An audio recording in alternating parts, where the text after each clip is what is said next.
Okay সকলোকে দিছোঁ নমস্কাৰ। মই ঋতুৰাজ ৰঙিয়াৰ পৰা তোমালোকে চাইছা ঋতুৰাজ ছায়েন্স আৰু মেথছ নামৰ চেনেলটো। মই পঢ়াইছোঁ কাৰ্বনৰ বহুতকেইটা ভিডিঅ' দিলোঁ। আজিৰটো চাগে শেষৰ ভিডিঅ'টো হ'ব, যিসকলে 2021 দিব, আৰু 2022-23 যিসকলে দিবা তোমালোকৰ বাবে বাকী আৰু দুটামান ভিডিঅ' চাগে হ'ব। গতিকে ভিডিঅ'টো কৰোঁ, কিমানলৈকে কৰিব পাৰোঁ চাওঁ। গতিকে ভালদৰে মন দিবা। মই যোৱা ক্লাছলৈকে ভালেখিনি কভাৰ কৰি দিছোঁ। আজি তোমালোকক কেইটামান কাৰ্বন যৌগৰ ৰাসায়নিক ধৰ্মৰ কথা পঢ়িম। অৰ্থাৎ আমি পঢ়িম যোগাত্মক বিক্ৰিয়া, আমি পঢ়িম কি পঢ়িম, আমি জাৰণ পঢ়িম বা দহন পঢ়িম। এইকেইটা বস্তু ইম্পৰ্টেণ্ট আছে বাবে মই পঢ়াই দিম। গোটেই চেপ্টাৰটো পঢ়াইছোঁ, একো বস্তু এৰি দিয়া নাই। গতিকে যিসকলে নতুনকৈ আহিছা তোমালোকে চাব পাৰিবা, তলত প্লেলিষ্টৰ লিংক আছে, গোয়িং এণ্ড ৱাচিং। অ'কে, যাবা আৰু চাবা, ভালকৈ পঢ়িবা, ভালকৈ শুনিবা, নিশ্চয় ভাল ফলাফল পাবা। অ'কে, পেজ নাম্বাৰ 69 আজি।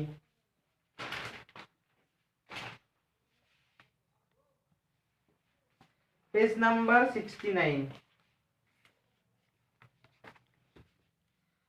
বহুতে ভাবিছে যে ইমান দীঘল চিৰিজ কেতিয়া শেষ হ'ব ভাই। এইটো চেপ্টাৰ মই আগতে কৈছোঁ যে তোমালোকৰ বাবে এই চেপ্টাৰটো বহুত দীঘল, যে এটা চেপ্টাৰতে বহুতখিনি কথা সোমাই দিছে, যাৰ ফলত চেপ্টাৰটো যদি ভালকৈ পঢ়োৱা হয় বহুকেইটা ভিডিঅ' বনাব লগা হয়। গতিকে বহুতকেইটা ভিডিঅ' হৈ গৈছে, যাৰ বাবে তোমালোকে বেয়া নাপাবা। কাৰণ এই চেপ্টাৰটো ভালকৈ বুজিবলৈ হ'লে মোক এইকেইটা ভিডিঅ'ৰ প্ৰয়োজন আছিল, যে ইমানকেইটা ভিডিঅ' দিব লাগিব, তেতিয়াহে মই তোমালোকক চেপ্টাৰটো ভালকৈ বুজাই দিব পাৰিম।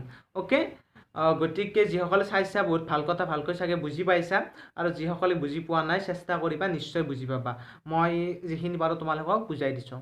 অ'কে, আৰু অলপ আছে বুজাই দিম। আজি পঢ়িম কাৰ্বন যৌগৰ ৰাসায়নিক ধৰ্ম। অৰ্থাৎ আমি এতিয়ালৈকে নামাকৰণ, বস্তুটোৰ আকাৰ আকৃতি এইবোৰৰ কথা পঢ়িলোঁ। কাৰ্বন যৌগৰ গঠন কেনেকুৱা, বান্ধনী গঠন, আণৱিক গঠন, এইবোৰ পঢ়িলোঁ। এতিয়া আমাক কি কৈছে যে কাৰ্বন যৌগৰ ৰাসায়নিক ধৰ্ম, অৰ্থাৎ কাৰ্বন যৌগবোৰৰ কেনেকুৱা ধৰণৰ ৰাসায়নিক বিক্ৰিয়া কৰে। মই আগতে কৈছিলোঁ, প্ৰথম চেপ্টাৰৰ যিসকলে ভিডিঅ'বোৰ চাইছা তোমালোকে ক্ৰিষ্টেল ক্লিয়াৰ আছে ৰাসায়নিক বিক্ৰিয়া কি, ৰাসায়নিক বিক্ৰিয়াৰ প্ৰকাৰ, ৰাসায়নিক বিক্ৰিয়া বস্তুটোনো কি, ৰিয়েলিটিত কি, প্ৰেক্টিকেলত কি, সেই বস্তুটো সকলোৰে ক্লিয়াৰ আছে নিশ্চয়। গতিকে ৰাসায়নিক বিক্ৰিয়াটো কাৰ্বন যৌগৰ ক্ষেত্ৰত কেনেকুৱা হ'ব। অৰ্থাৎ যদি মই সৰল ভাষাত ক'বলৈ যাওঁ, তোমালোকক ক'ব বিচাৰিছে যে কাৰ্বনৰ যৌগৰ বিক্ৰিয়া, ধৰা হ'ল কাৰ্বন যৌগক তুমি পুৰি দিছা, জুই লগাই দিছা, অৰ্থাৎ তাত এটা কি কৰিছা, ৰাসায়নিক পৰিৱৰ্তন আনিছা। জুই লগাই দিয়া, পুৰি দিয়া, তাৰ মানে কি, অক্সিজেনৰ লগত বিক্ৰিয়া কৰিব, আৰু তাক ষ্টেণ্ডাৰ্ড ভাষাত কি বুলি কোৱা হয়, দহন বুলি কোৱা হয়। অ'কে, কিতাপত দিছে দহন। 1 নম্বৰ টপিক দিছে কাৰ্বন যৌগৰ ৰাসায়নিক ধৰ্ম দহন, অৰ্থাৎ জুই লগাই দিয়া, পুৰি দিয়া, অৰ্থাৎ অক্সিজেনৰ লগত বিক্ৰিয়া কৰা, যাক ষ্টেণ্ডাৰ্ড কি বুলি কওঁ আমি, দহন বুলি কওঁ। অ'কে, প্ৰথমে এইটো দিছে। 2 নম্বৰ দিছে 2 নম্বৰত এটা দিছে তোমালোকৰ জাৰণ। দহন দিছে প্ৰথমত, জুই লগাই দিয়া, পুৰি দিয়া, অক্সিজেনৰ লগত বিক্ৰিয়া কৰিছে, সেইটো হৈছে দহন। 2 নম্বৰতে দিছে তোমাক জাৰণ। এতিয়া জাৰণ আৰু দহন দুইটা বস্তু একে যেন লাগে। যিসকলে প্ৰথম চেপ্টাৰ পঢ়িছে জানা জাৰণ মানে কি, যদি কোনো এটা মৌলই অক্সিজেনৰ লগত বিক্ৰিয়া কৰে বা অক্সিজেন যোগ হয়, তেতিয়া তাক কি বুলি কোৱা হয়, জাৰণ হোৱা বুলি কোৱা হয়। অ'কে, এতিয়া জাৰণ আৰু দহনৰ মাজত পাৰ্থক্য জানিব লাগিব। এতিয়া দহনটো যদি একদম সহজ ভাষাত বুজিব যোৱা, দহন মানে কি, ধৰা হ'ল মই কাগজ এখন জুই লগাই দিছোঁ, সেইটো হ'ব দহন। যদি তোমাক কৈছে যে তুমি ভাত আঞ্জা বনাইছা 5 দিনমান তেনেকৈ থৈ দিলা, আঞ্জা এখন বনাই তুমি 5 দিনমান তেনেকৈ নোহোৱাকৈ থৈ দিলা, একো গৰম চৰম নকৰাকৈ বাহিৰতে থৈ দিলা, তেতিয়া কি হয় আঞ্জাখন, আমি কি বুলি কওঁ, আঞ্জাখন মেকা হোৱা বুলি কওঁ। কোৱা নে নাই? মা দেউতা কয় আঞ্জাখন মেকা হৈছে, নাখাবা, পেট বিষাব। কয়, নিশ্চয় কয়। মেকা হোৱা মানে কি, জাৰণ হৈছে। তাৰ মানে কি, এই আঞ্জাখিনিয়ে বা সেই ভাতখিনিয়ে কাৰ্বনৰ লগত অক্সিজেনৰ লগত বিক্ৰিয়া কৰিছে, সেইটো হৈছে জাৰণ। জাৰণটো কি, মন্থৰ প্ৰক্ৰিয়া, লাহে লাহে হৈছে। অ'কে, এনেকুৱাকৈ বুজি ল'ব পাৰা তোমালোকে, বুজি পাইছা? তাৰপিছত এটা দিছে তোমালোকক যোগাত্মক বিক্ৰিয়া। যোগাত্মক মানে কি, এটা কাৰ্বন যৌগৰ লগত কিবা যোগ হ'ব। তাৰপিছত দিছে তোমাক প্ৰতিস্থাপন বিক্ৰিয়া। প্ৰতিস্থাপন বিক্ৰিয়া প্ৰথম চেপ্টাৰত পাইছিলোঁ ৰাসায়নিক বিক্ৰিয়াৰ প্ৰকাৰত, যে প্ৰতিস্থাপন, যে এটা যাব এটা আহিব, তাৰ মানে কি, এক্সচেঞ্জ কৰা। অ'কে, যে মই কি হ'ব, যে ধৰা হ'ল এ বি আছিল, এ বি এটা যৌগ আছিল, কি হ'ব, এ আৰু বি লগ লাগি এ বি যৌগ আছিল। এবিৰ পৰা কি হ'ব চি নামৰ যৌগত আৰু এটা মৌল আহিল তেতিয়া কি কৰে চিয়ে এবিৰ পৰা বিটো লৈ গ'ল তেতিয়া এইটো অকলে থাকিল আৰু এইফালে বিচি হৈ গ'ল পঢ়ালৈ বুজি পাবা সেইবোৰ হৈছে প্ৰতিস্থাপন বিক্ৰিয়া এই চাৰিটা তোমালোকক পঢ়িব দিছে কিতাপত গতিকে এই চাৰিটা বস্তু আমি পঢ়িব লাগিব বুজি পাইছা সিম্পলি কথাখিনি বুজি পাইছা কি ওকে এতিয়া আমি ওৱান বাই ওৱান যাওঁ প্ৰথমতে পঢ়িম আমি দহন অৰ্থাৎ ইংৰাজীত কয় এটা কম্বাসন कैमरा में उतरा है क्या ओके कैमरात बहिया उठी আছে তাৰ মানে মই বাৰে বাৰে কিয় চাই থাকো জানানে বহুত দিন এনেকুৱা হয় মোবাইলটো তাৰ মানে কি হয় জানে স্পেস প্ৰবলেম থাকে আমাৰ এতিয়া স্পেস কম এই মোবাইলবোৰৰ গতিকে স্পেস প্ৰবলেমৰ কাৰণে কি হয় মোবাইলটো স্পেস পটকৈ ফুল হৈ যায় যাৰ ফলত কি মই ইফালে বনাই থাকো ভিডিঅ' গমেই নাপাওঁ ভিডিঅ'টো কাটা যাই থাকে ওকে সেইবাবে মই চাই থাকো তোমালোকে বেয়া নাপাবা তাৰ পিছত চোৱা প্ৰথমতে কি পঢ়িম আমি দহন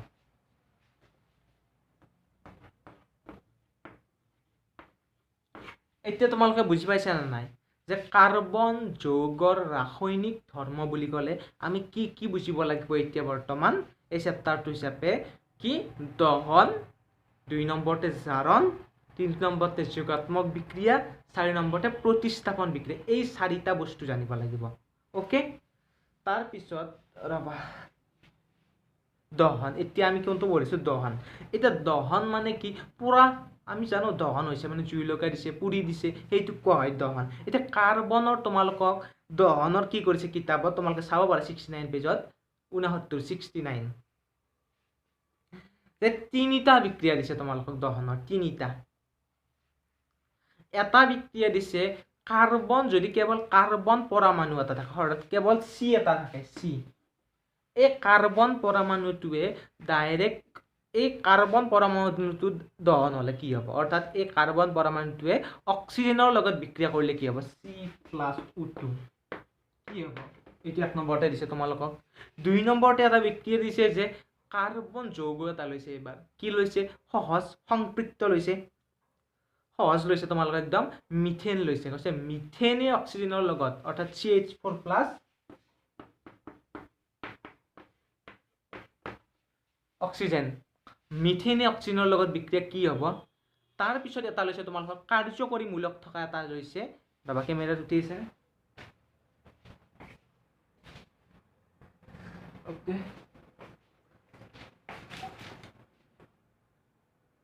আৰু এটা কি লৈছে কাৰ্যকৰী মূলক থকা এটা লৈছে CH3CH2OH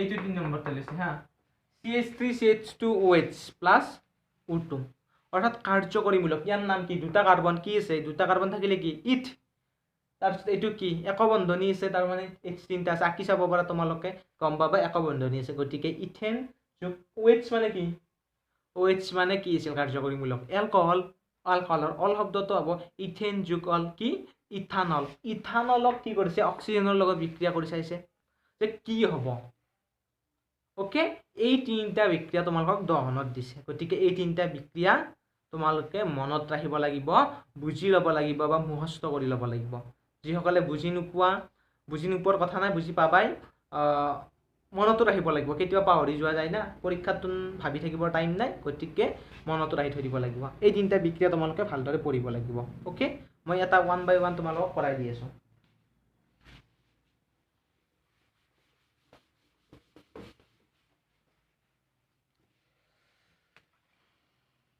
এতিয়া চোৱা প্ৰথম বিক্ৰিয়াটো চাওঁ আমি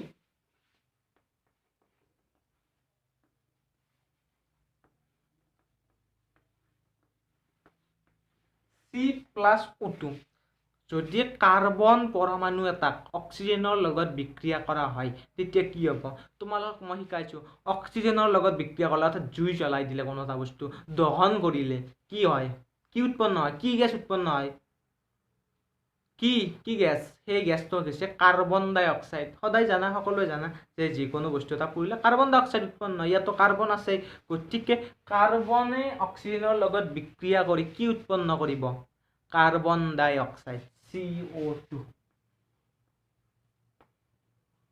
ওকে কাৰ্বনে অক্সিজেনৰ লগত বিক্ৰিয়া কৰি কাৰ্বন ডাই অক্সাইড অৰ্থাৎ CO2 উৎপন্ন কৰিব উৎপন্ন কৰিব এতিয়া তোমালোকে এটা বস্তু মিলাই চাবা এইডাল কাৰ্চিনৰ এইফালে আৰু এইফালে যৌগবোৰৰ পৰিমাণ একে আছে নে নাই কাৰণ আমি কি কৰিব লাগিব ব্যালেন্স অৰ্থাৎ সন্তুলন কৰিব লাগিব প্ৰথম চেপ্টাৰ যিসকলে পঢ়িছে মনত আছে সন্তুলন কৰিব পৰীক্ষাত আহে তোমালোকে ৰাসায়নিক বিক্ৰিয়াবোৰ সন্তুলন কৰি লিখিবা ইয়াত চোৱা কাৰ্বন যোগ অক্সিজেন এটা কাৰ্বন আছে এটা কাৰ্বন অক্সিজেন দুটা আছে অক্সিজেন দুটা আছে তাৰ মানে সন্তুলিত হৈ আছে গতিকে একো কৰিব নালাগে তাৰ পিছত চোৱা যেতিয়া আমি কাৰ্বন যিকোনো এটা বস্তু জ্বলাই দিওঁ কাৰ্বন ডাই অক্সাইড উৎপন্ন হয় লগতে আৰু কিছুমান বস্তু উৎপন্ন হয় কি উৎপন্ন হয় জানেনে কি উৎপন্ন হয় দহন কৰিলে জুই অৰ্থাৎ কি তাপ আৰু পোহৰ জুইত পোহৰ থাকে নে নাই পোহৰ থাকে তাপ থাকে নে নাই গৰম লাগে তাপ আৰু পোহৰ গতিকে তোমালোকে সাইডত প্লাস এনেকৈ লিখিব তাপ আৰু পোহৰ তাপ আৰু পোহৰ জানাই তোমালোকে জুই লগালে কি জুই উৎপন্ন হয় জুইটো কি তাপ থাকে গৰম লাগে জুইৰ কাষত গ'লে আৰু পোহৰো হয় আমি দেখা পাওঁ জুইৰ পোহৰেৰে দেখা নোপোৱা চাকিত জ্বলালে চাকিৰ পোহৰত দেখা নোপোৱা নেকি নিশ্চয় দেখা পোৱা সেইটোৰ কথা কৈছে তাপ আৰু পোহৰ উৎপন্ন হয় এইটো হৈছে তোমাৰ প্ৰথম বিক্ৰিয়া একদম সহজ এতিয়া আমি 2 নম্বৰ বিক্ৰিয়াটো পঢ়িম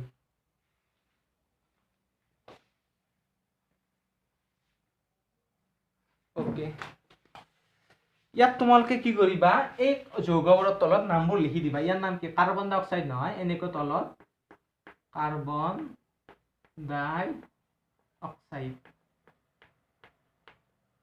এনেকৈ নামটো তোমালোকে তলত পাৰিলে লিখি দিব লাগে আসলতে নামটো ইয়াত তোমালোকে অক্সিজেন বুলি লিখিব পাৰা এই যোনবোৰ যৌগ টাইপ আছে আৰু এইবোৰ এনেকুৱাবোৰত লিখি দিব লাগে এইবোৰত লিখিলেও লিখিবা নিলিখিলেও কোনো কথা নাই ওকে 2 নম্বৰ বিক্ৰিয়াটো চাওঁ আমি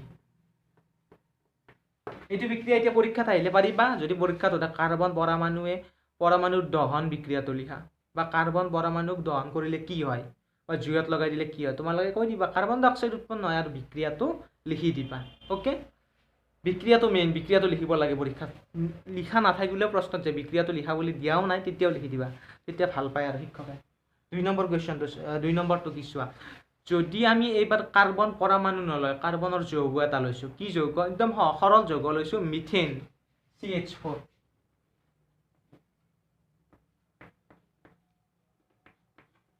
মিথেন কাৰ্বনৰ সৰলতম যৌগ ন মিথেনক তুমি কৈছে যে দহন বিক্ৰিয়াটো লিখা অৰ্থাৎ অক্সিজেনৰ লগত বিক্ৰিয়া কৰাছো CH4 + O2 ওকে এতিয়া কি উৎপন্ন হ'ব চোৱা যি বস্তু জ্বলাই নিদিও কিয় কাৰ্বনৰ সদায় এটা বস্তু উৎপন্ন হেতু কি কাৰ্বন ডাই অক্সাইড হয় মনত আছে যি জ্বলাই নিদিও কিয় সদায় এটা বস্তু উৎপন্ন হ'বই হেতু হৈছে কাৰ্বন ডাই অক্সাইড জুই জ্বলিলে কাৰ্বন ডাই অক্সাইড উৎপন্ন হয়েই তোমালোকে দেখাই পোৱা যি পুৰি নিদিয়া কিয় প্লাষ্টিক পুৰা তুমি গছৰ পাত পুৰা তুমি কাগজ পুৰা সদায় কাৰ্বন ডাই অক্সাইড উৎপন্ন হ'বই গতিকে তুমি ফাৰ্ষ্ট লিখি লোৱা কাৰ্বন ডাই অক্সাইড CO2 লিখি ল'লা তাৰ পিছত কি উৎপন্ন হ'ব তুমি নিজে চোৱা এইবাৰ ইয়াত আছিল CH4 মিথেন O2 অক্সিজেন গুচি গ'ল তাৰ পিছত কি উৎপন্ন হয় তেতিয়া তোমালোকে যদি মনত ৰাখিব পাৰা ভাল সেইটো হৈছে ওয়াটাৰ অৰ্থাৎ পানী উৎপন্ন হয় পানী উৎপন্ন হয় পানীৰ ৰাসায়নিক সংকেতটো কি H2O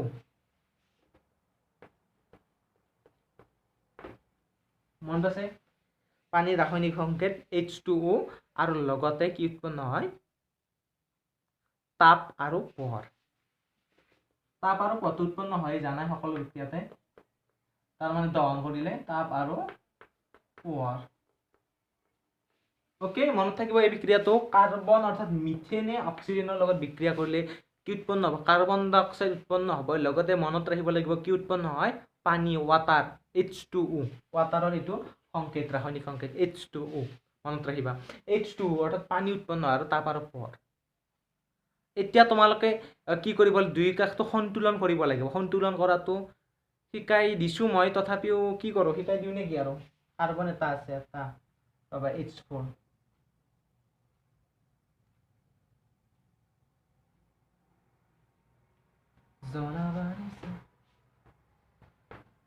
ওকে সন্তুলন কৰিব লাগিব এতিয়া সন্তুলন কৰাখিনি চাই লোৱা যিসকল ৰাসায়নিক প্ৰথম চেপ্টাৰটো পঢ়া নাই পঢ়ি ল'বা মই ভিডিঅ' দিছোঁ তাত সন্তুলন কৰা চাই ল'বা অলপ আধা ঘণ্টাৰ ভিডিঅ' তোমালোকে পুৰা শিকিব পাৰিবা তথাপিও মই এই ভিডিঅ'টোত অলপমান কৈ দিছোঁ হা ডিটেইলছত নকওঁ কাৰণ বহুত দীঘল হৈ যাব ডিটেইলছত ক'লে, গতিকে অলপমান কৰিছোঁ চোৱা। ইয়াত পোনপ্ৰথমতে আটাইতকৈ বেছি কি আছে চোৱা, আটাইতকৈ বেছি কি আছে, হাইড্ৰজেন আছে 4টা, এইফালে 2টা, গতিকে হাইড্ৰজেনটোক পোনপ্ৰথমতে সন্তুলন কৰা। ইয়াত এইফালে হাইড্ৰজেন আছে 4টা, এইফালে আছে 2টা। সন্তুলন কৰা মানে কি জানানে, দুয়োকাষে সমান হ'ব লাগিব। এই চিনডালৰ দুয়োকাষে পৰমাণুৰ সংখ্যা সমান হ'ব লাগে।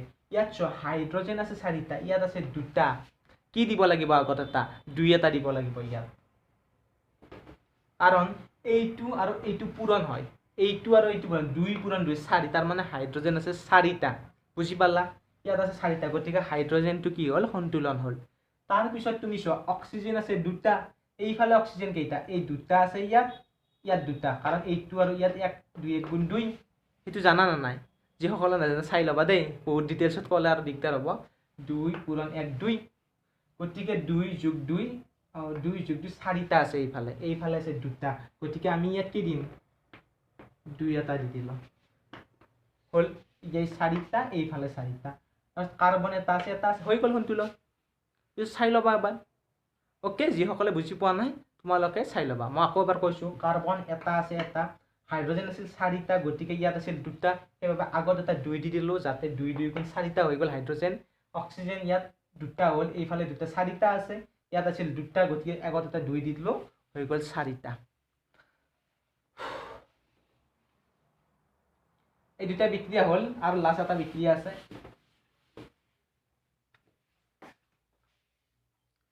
লাষ্ট এটা বিক্ৰিয়া আছে, সেইটো হৈছে তোমাৰ 3 নম্বৰ বিক্ৰিয়াটো। এইবাৰ দিছে তোমাক ইথানল, CH3 CH2OH, অ'কে? এনেকৈও লিখিব পাৰে, কাৰ্বনৰ যৌগবোৰ এনেকৈও লিখিব পাৰে। CH3টো বান্ধনি হিচাপে দেখুওৱা নাই, ইয়াত ডাইৰেক্ট তোমাক CH3 CH2OH এনেকৈ দেখুৱাইছে, আৰু ডাইৰেক্ট এটা এটাকৈ আহাৰত লিখি দেখুৱাইছে। এনেকৈও নামকৰণ কৰিব পাৰি, আৰু নামকৰণ নহয়, এনেকৈও কাৰ্বনৰ যৌগবোৰ দেখুৱাব পাৰি। ইয়াক তুমি কি কৰিছে, অক্সিজেনৰ লগত বিক্ৰিয়া অৰ্থাৎ দহন কৰিছে। এতিয়া কি হ'ব চোৱা, ইয়াত কি যি যৌগ নহওক কি সদায় কি উৎপন্ন হ'ব, কাৰ্বন ডাই অক্সাইড উৎপন্ন হ'ব, CO2 হ'ল। তাৰপিছত কি উৎপন্ন হ'ব, ইয়াত তোমাৰ উৎপন্ন হ'ব পানী, H2। মনত থাকিব, কাৰ্বনৰ যৌগবোৰে যেতিয়া অক্সিজেনৰ লগত বিক্ৰিয়া কৰে সদায় কি উৎপন্ন হয়, কাৰ্বন ডাই অক্সাইড আৰু পানী, ৱাটাৰ।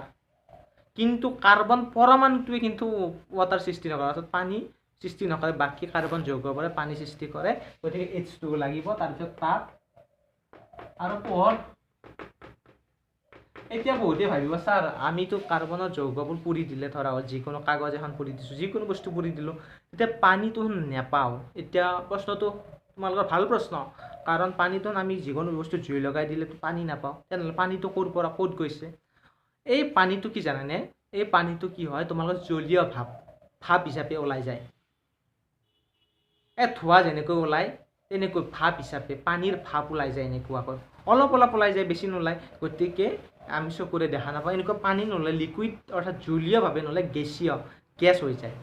ধোঁৱাৰ দৰে, আৰু ধোঁৱাৰ মাজতে পানী সোমাই উৰি যায়, সেই তেনেকুৱা ভাবি ল'বা, অ'কে? তাৰপৰা পোহৰ, এইটো বুজি পাইছা? ইয়াক তুমি সন্তুলন কৰিবা, মই আৰু কৰি নিদিওঁ, কৰি দিওঁ, তোমালোকে টান পাবা।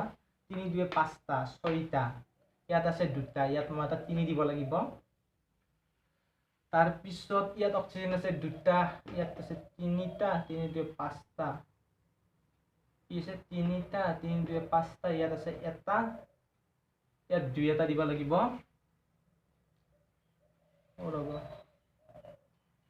ইয়াত কাৰ্বন আছে 2টা, ইয়াত এটা 2 দিব লাগিব, 2 2 গুণ 4, 4 3 7, ইয়াত 3 দিব লাগিব।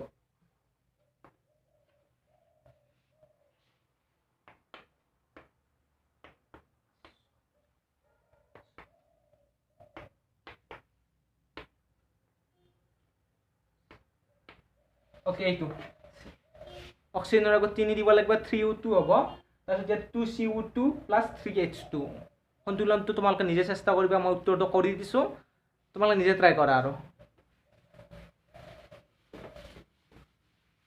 আৰু নোৱাৰিলে ভিডিঅ' চাবা। বা নিজে পঢ়ি ল'লেও হ'ব। ওকে, এইকেইটা বিক্ৰিয়া তোমালোকক দিছে, এইকেইটা বিক্ৰিয়া তোমালোকে মনত ৰাখিবা হা। তাৰপিছত তোমালোকক কিছুমান কথা দিছে, শিখা অৰ্থাৎ জুইৰ কথা কৈছে, সেইখিনি আমি পঢ়িব লাগিব। ওকে,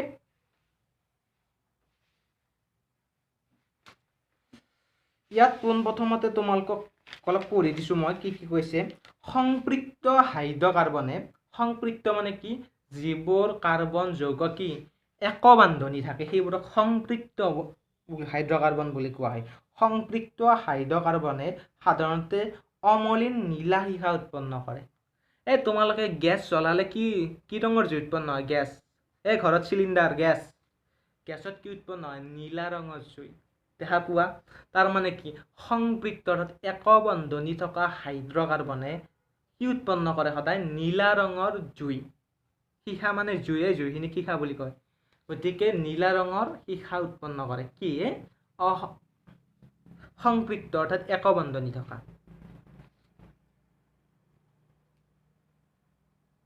অমলিন নীলা, গেছৰ জুইটো বঢ়িয়া জুই না নাই? অমলিন, তাত আকৌ মল নাথাকে, ধোঁৱা নাথাকে, ছাই নাথাকে। কিয় নাথাকে? সেইবোৰ সংপৃক্ত অৰ্থাৎ একবন্ধনী আছে, সেইবাবে সেইবোৰত ধোঁৱা ছাই এইবোৰ নাথাকে। অ'কে, তাৰপিছত কৈছে অসংপৃক্ত অৰ্থাৎ যিবোৰত দ্বিবান্ধনী ত্ৰিবান্ধনী থাকে সেই যৌগ হাইড্ৰকাৰ্বনে কলা আৰু ধোঁৱাযুক্ত সীসা উৎপন্ন কৰে। এইখিনি বস্তু তোমালোকে নোট কৰি দিবা দেই, বহীত লিখি ল'বা যে সংপৃক্ত হাইড্ৰকাৰ্বনে অমলিন নীলা সংপৃক্ত অৰ্থাৎ একবন্ধনী থকা, আৰু অসংপৃক্ত হাইড্ৰকাৰ্বনে কি উৎপন্ন কৰে? ধোঁৱাযুক্ত হালধীয়া। আমি কাগজ পুৰি দিলোঁ, গছৰ পাত পুৰি দিলোঁ, কি উৎপন্ন হয়? হালধীয়া ৰঙৰ জুই। কিয়? সেইবোৰ অসংপৃক্ত, তাত একবন্ধনী নহয়, দ্বিবান্ধনীও আছে ত্ৰিবান্ধনীও আছে, যাৰ বাবে হালধীয়া জুই উৎপন্ন হয়। আৰু সেইটোত ধোঁৱা উৎপন্ন হয়, ছাই উৎপন্ন হয়, কাৰণ অসংপৃক্ত। ধোঁৱাময় সীসাই ধাতুৰ পাতত এলান্ধু সৃষ্টি কৰে। এতিয়া তোমালোকক সুধিব পাৰে যে ধাতুৰ পাত্ৰবোৰত কিয় এলান্ধু মানে কি? ধাতুৰ যি তোমালোকে যদি ঘৰত বাচন বৰ্তন দেখা পাইছা তেতিয়া গম পাবা যে তাৰ তলত যেন কি কলা ৰঙৰ, কলা হাতখন লগাই দিবা।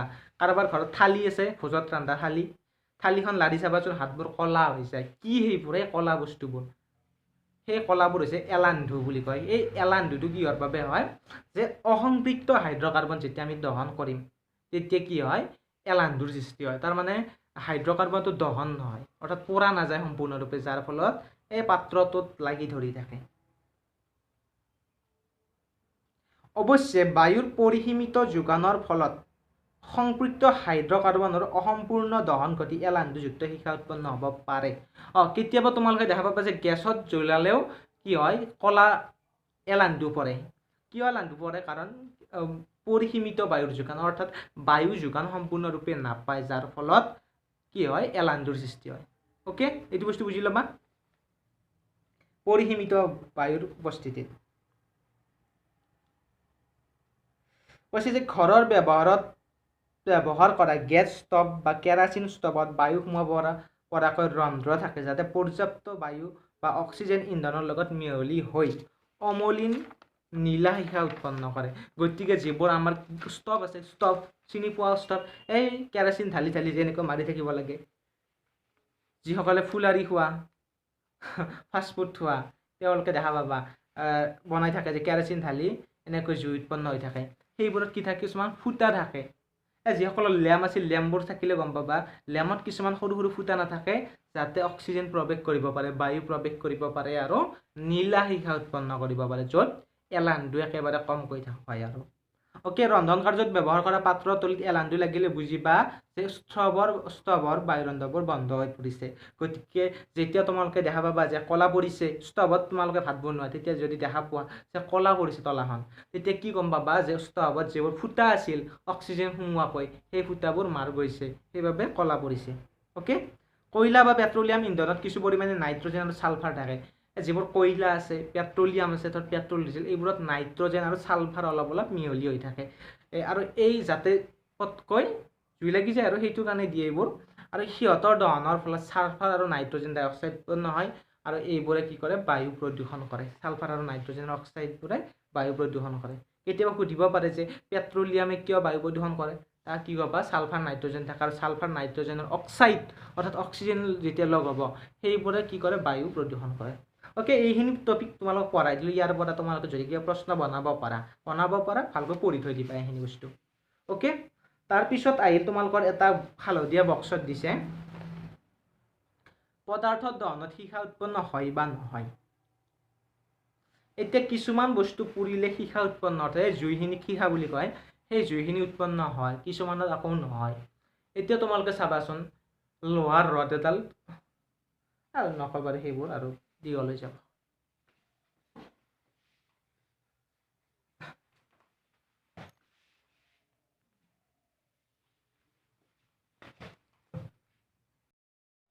ওকে 70 পেজৰ তোমালোকৰ হালধীয়া বাকচ কেইটা চাইছা না 70 নম্বৰ পেজ হালধীয়া বাকচ কেইটা তাত প্ৰথম বাকচটো চোৱাচোন তাত কৈছে যে পদাৰ্থৰ দহনত সীসা উৎপন্ন হয় বা নহয় এইটো ওকে মই প্ৰথম বক্সটো পঢ়াই দিছোঁ চোৱা এখিনি ওপৰখিনি বাৰু তোমালোকে পঢ়ি চাবা নিজে ইয়াত কি কৈছে জানানে যে গেছীয় পদাৰ্থৰ দহন কৰিলেহে কি হয় তোমালোকৰ সীসা উৎপন্ন হয় সীসা মানে বুজাইছোঁ তোমালোকক সীসা মানে হৈছে এই জুইখিনিক সীসা বুলি কোৱা হয় এতিয়া কাঠ এডাল জ্বলালে কাঠডাল কি কঠিন পদাৰ্থ কাঠত যিখিনি গেছীয় যিখিনি ইয়াত কৈছে যে গেছীয় পদাৰ্থ পুৰিলে সীসা উৎপন্ন কাঠ বা কয়লা জ্বলোৱাৰ সময়ত উদ্দায়ী পদাৰ্থবোৰ বাষ্পীভূত হয় তাৰমানে যিবোৰ গেছীয় পদাৰ্থ আছে কাঠ টুকুৰাটো গেছ সোমাই আছে অলপ হ'লেও সেই গেছখিনি যেতিয়া দহন হ'ব গেছীয় পদাৰ্থখিনি যেতিয়া দহন হ'ব তেতিয়া জুই হিচাপে ওলাই আহিব কৈছে যে জ্বলোৱাৰ সময়ত উদ্দায়ী পদাৰ্থ বাষ্পীভূত হয় আৰু আৰম্ভণিতে সীসা উৎপন্ন কৰি জ্বলে গতিকে তুমি দেখা পাবা যে কাঠ যেতিয়া জ্বলাওঁ আমি কাঠৰ খৰি যেতিয়া জ্বলাওঁ পোনপ্ৰথমতে কি হয় জুই উঠে কিন্তু অলপমান যেতিয়া কাঠডাল পোৰা যায় কি হয় আঙুঠাৰ সৃষ্টি হয় তাৰপিছত আৰু জুই নুঠে আঙুঠা হৈ থাকে ৰঙা ৰঙা আঙুঠা তেতিয়া সীসা উৎপন্ন নহয় কয়লাৰ ক্ষেত্ৰত একে কথা বুজি পাইছানে তাৰমানে সীসা মানে জুইটো কয়লা কাঠ এইবোৰ পুৰিলে ফাৰ্ষ্টে জুই উঠি থাকে কিন্তু এটা টাইমৰ পিছত কি হয় কাঠডাল আঙুঠ হৈ যায় আঙুঠ বুলি কওঁ আমি আঙুঠা হৈ তাৰপিছত আৰু সীসা উৎপন্ন নহয় কিন্তু জুই আঙুঠাটো জ্বলি থাকে ৰঙাকৈ সেইটো কথা কৈছে এতিয়া পেট্ৰল জ্বলালে আঙুঠা উৎপন্ন নহয় পেট্ৰলটো গোটেই গেছীয় পদাৰ্থৰ বাবে যিখিনি সময় জ্বলে সীসা উৎপন্ন কৰি জ্বলে ওকে ডিজেল কেৰাচিন এইবোৰ এনেকুৱা বস্তু তাৰপিছত গেছীয় পদাৰ্থৰ পৰমাণুবোৰ উত্তপ্ত কৰিলে উজ্জ্বল সীসাৰে জ্বলে আমি বুজি পালোঁ যে পেট্ৰলৰ যিহেতু গেছীয় পদাৰ্থ পেট্ৰলটো দেখাত জুলীয়া কিন্তু আগে তুমি বাহিৰত থৈ দিবাচোন গেছ হৈ উৰি যায় সেইটো কথা কৈছে যে গেছীয় পদাৰ্থৰ পৰমাণুবোৰ উত্তপ্ত কৰিলে উজ্জ্বল সীসাৰে জ্বলি উঠে মৌলই উৎপন্ন কৰা সীসাৰ ৰং মৌলটোৰ বৈশিষ্ট্যক সূচায় এতিয়া যেতিয়া তুমি কাঠ এডাল পুৰিবা তেতিয়া হালধীয়া জুই উৎপন্ন হয় কিন্তু গেছৰ যেতিয়া তোমালোকৰ ঘৰৰ চিলিণ্ডাৰত কি জুই নীলা ৰঙৰ জুই অৰ্থাৎ নীলা ৰঙৰ সীসা উৎপন্ন হয় সেইটো কথা কৈছে গেছ ষ্ট'ভৰ সীসাত কপাৰ তাৰ এডাল তপতোৱা তোমালোকৰ কপাৰ তাৰ যদি ঘৰত আছে তপতাই চাবাচোন জুইত দি চাবা কি হয় সীসাৰ ৰং মন কৰা সীসাৰ ৰংটো তোমালোকে সেউজীয়া ৰঙত দেখা পাবা সেউজীয়া বা তেনেকুৱা বেলেগ ৰঙত দেখা পাবা তোমালোকে আচৰিত হৈ যাবা যদি তোমালোকৰ ঘৰত কপাৰৰ তাৰ আছে তেনেহ'লে তুমি চাব পাৰা গৰম কৰি থাকিবা তুমি সেউজীয়া ৰঙৰ জুই দেখা পাবা সীসা দেখা পাবা সেউজীয়া বা এনেকুৱা কিবা বেলেগ ৰঙৰ আৰু অসম্পূৰ্ণ দহনৰ ফলত এলান্ধু উৎপন্ন হয় এলান্ধু কিয় উৎপন্ন হয় জানো আমি কাৰণ সম্পূৰ্ণ দহন নহ'লে এলান্ধু উৎপন্ন হয় মই যোৱা ক্লাছত কৈছোঁ তাৰপিছত এলান্ধু কাৰ্বনৰ বাহিৰে আন একো নহয় এলান্ধু মানে কি এতিয়া যদি কোনোবা সদায় এলান্ধু কি বস্তু তেতিয়া তোমালোকে ক'বা এলান্ধু হৈছে অদাহিত কাৰ্বন তাৰমানে যিখিনি পোৰা যোৱা নাই সেইখিনি কাৰ্বনক এলান্ধু বুলি কওঁ আমি মমবাতি শিখাৰ হালধীয়া ৰঙৰ কাৰণ বিশ্লেষণ কৰিব পাৰিবানে মমবাতি ৰঙৰ হালধীয়া শিখা কিয় হয় মমবাতিত কি হয় গেছীয় হৈ যায় তাপ পালে যাৰ ফলত এই হালধীয়া সীসা উৎপন্ন কৰে আৰু অসম্পূৰ্ণ দহন হয় এনেকুৱা কথাবোৰ লিখিব পাৰিবা ইমান ইম্পৰ্টেণ্ট নহয় তালত দিছে অধিক জানিবৰ বাবে এইটো তোমালোকে নিজে পঢ়ি ল'বা দেই অধিক জানিবৰ বাবে দিয়াখিনি মই অলপমান কৈ দিছোঁ ইয়াত তোমালোকৰ কয়লা আৰু পেট্ৰলিয়াম কথা কৈছে এতিয়া পোনপ্ৰথমতে কোৱা কয়লা পেট্ৰলিয়াম এইবোৰ কি বস্তু এইবোৰক আমি কি বুলি কওঁ যিসকলে জানে ভাল কথা যে এইবোৰ হৈছে এক কথা জীৱাশ্ম ইন্ধন নাম শুনিছা নিশ্চয় জীৱাশ্ম ইন্ধন এতিয়া মনত প্ৰশ্ন হয় যে কয়লা পেট্ৰলিয়ামক জীৱাশ্ম ইন্ধন বুলি কিয় কোৱা হয় অৰ্থাৎ কয়লা পেট্ৰলিয়ামৰ লগত জীৱাশ্ম অৰ্থাৎ জীৱৰ অৱশেষ জীৱাশ্ম মানে কি জীৱৰ অৱশেষ তাৰমানে জীৱ এটা মৰাৰ পিছত গেলি পচি যোৱা সেইটোক কোৱা হয় জীৱাশ্ম। এতিয়া জীৱাশ্ম আৰু কয়লা পেট্ৰলৰ মাজত সম্বন্ধটো কি? ইয়াৰ সম্বন্ধটো হৈছে যে কয়লা আৰু পেট্ৰলিয়াম যিবোৰ পেট্ৰল আছে, ডিজেল আছে, কেৰাচিন আছে, ঘৰৰ চিলিণ্ডাৰ আছে, কয়লা আছে, ৰাস্তা বনোৱা কয়লা, জুই জ্বলোৱা কয়লা, সেই সকলোবোৰ বস্তু কিহৰ পৰা সৃষ্টি হৈছে মনত ৰাখিবা? জীৱৰ পৰা, অৰ্থাৎ উদ্ভিদ আৰু প্ৰাণীৰ পৰা। কেনেকৈ? বহুত বছৰ আগতে আদিম যুগৰ যিবোৰ জীৱ আছিল, গছ গছনি আছিল, কাঠ আছিল, সাগৰৰ তলত জীৱ আছিল, সেইবোৰ কি হ'ল? সময়ৰ গতিত সেইবোৰ মাটিত পোতা গ'ল।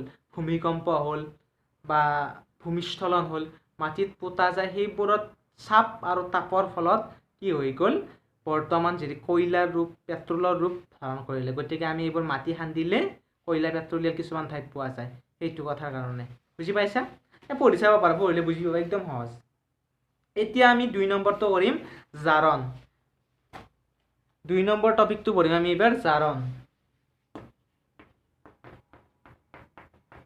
জাৰণ মানে কি? মই আগতে তোমালোকক শিকাইছোঁ যে জাৰণ মানে বেলেগ একো নহয়, অক্সিজেন যোগ হ'লে তাক জাৰণ বুলি কোৱা হয়।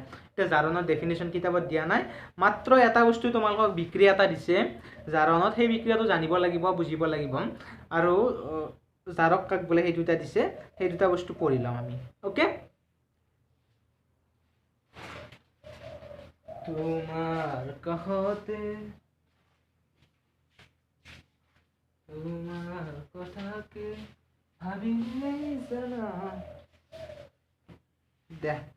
ওকে, পোনপ্ৰথমতে আমি বিক্ৰিয়াটো চাওঁ। কি বিক্ৰিয়া কৈছে?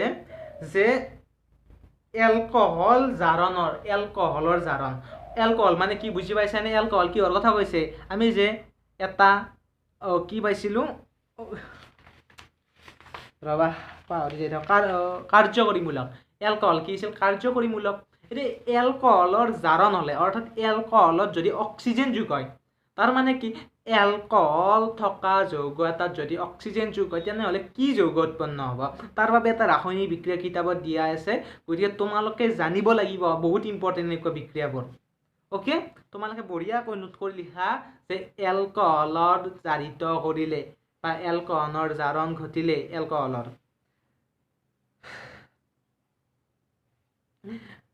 জাৰণ কৰিলে কি লিখিবা? কি উৎপন্ন হ'ব? এতিয়া অক্সিজেনটো যোগ হ'ব, যোগ হৈ কি উৎপন্ন হ'ব মনত ৰাখিবা সদায়? Carboxylic acid. হয়, কাৰ্বক্সিলিক এচিড কি? কাৰ্যকৰীমূলক। তোমালোকে এবাৰ কাৰ্যকৰীমূলক কেইটা চাই লোৱা কিতাপত বঢ়িয়াকৈ, তেতিয়া মনত পৰিব। এলকহল আৰু কাৰ্বক্সিলিক এচিড। এলকহলটো একেবাৰে ফাৰ্ষ্টত আছিল, কাৰ্বক্সিলিক এচিডটো লাষ্টত আছিল। এলকহলক যেতিয়া জাৰণ কৰিবা, অৰ্থাৎ অক্সিজেন যোগ কৰিবা, তেতিয়া কি পাম সদায় মনত ৰাখিবা? Carboxylic acid. গতিকে তোমালোক কেতিয়াবা সুধিব পাৰে যে এলকহল জাৰণ কৰিলে কি পোৱা যায়? বিক্ৰিয়া সহকাৰে লিখা। তোমালোকে কুৱেশ্যনটো লিখি ল'ব পাৰা যে এলকহলক জাৰণ কৰিলে কি পোৱা যায়? বিক্ৰিয়া সহ লাহা।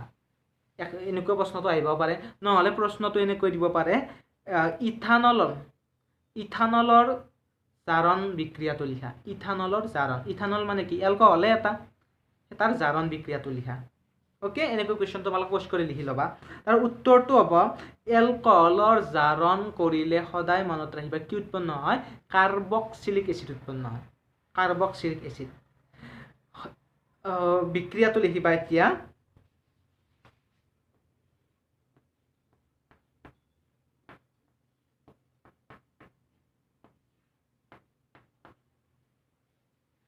এইটো এটা আছে লিখাৰ ধৰণ দেই, এনেকৈও লিখিব পাৰি।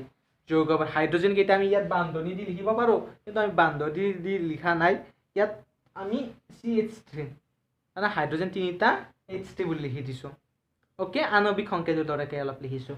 তাৰপিছত CH2OH হ'ল। তাৰপিছত তোমাক কি কৰিব লাগিব? ইয়াত জাৰণ। জাৰণ মানে কি? অক্সিজেন যোগ হোৱা। কিন্তু তোমালোকে +O2 বুলি ইয়াত লিখিব নালাগে। ইয়াত বিক্ৰিয়াটো লিখাত অলপ বেলেগ ধৰণৰ হয়। গতিকে তোমালোকে কি বুলি লিখিব লাগিব জানানে?